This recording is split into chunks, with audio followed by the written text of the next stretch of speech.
अस्सलाम वालेकुम viewers, welcome back to my YouTube channel daily tips with Asma.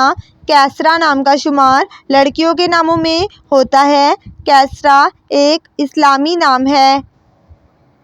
कैसरा नाम की इब्तदाई तारीख अरबी ज़बान से निकलती है। कैसरा नाम की लड़कियों के लिए खुशकिस्मत नंबर 8 माना जाता है। कैसरा नाम की लड़कियों में ज़्यादातर लड़कियां दूसरों की मदद करती हैं। कैसरा नाम की लड़कियां हमेशा नई चीज़ों को दरियाफ़त करने की ख्वाहिश करती हैं।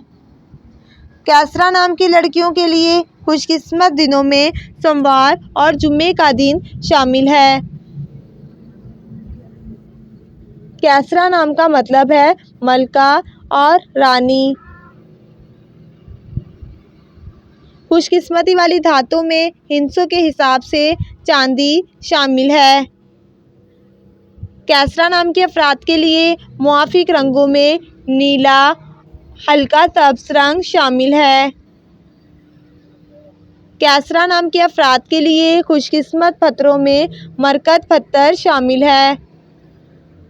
फ्रेंड्स, अगर आप किसी भी नाम का मतलब जानना चाहते हैं तो कमेंट बॉक्स में अपना नाम लिखें। इंशाअल्लाह हम आपके नाम की वीडियो ज़रूर बनाएंगे। Thanks for watching. अल्लाह हाफिज़।